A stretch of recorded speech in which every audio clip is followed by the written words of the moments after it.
Omizano y'omupiira gw'ebigere ey'empaka z'Ambarra Corporate League ahabwa round ya munana. Timu ya Vision Group tebagendire kurungi bwanyuma yo kutunga obubonero bibiri mu mizano eshatu aho bagutwirwe timu ya KCB Gori na Harubusha bakagaruka bakagwa kikazi na timu ya Cash General Hardware na Mayanja Memorial omizano ehwire busha habundi.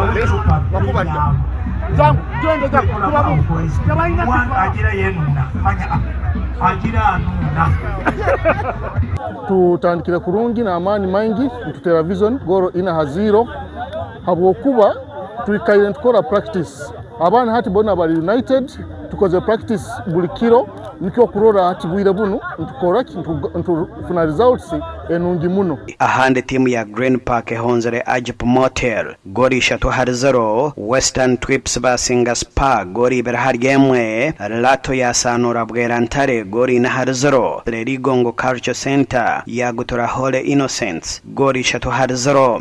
Twagera outing munongi munonga twazana empire 3 muri eje empire 3 twasingaho mpira gumwe kandi empire ebyo twagikora draw timu tebadembi season eno tuzenga tuze kuwangula era sofa performance tebadembi okusinza ku season ewedde season eno tubadde tuli more promising ya tusubira kongera ko bongeza Yoko Kakore sinjire ntunga Mogori 3-0 kandi omuzano gwabo ni Gongo bagwire kikazi busha habundi empakezi hata nazibura yo round ibiri kwa kandi nizija kwendera ebirabiro na bishatu byokwezi ku 11.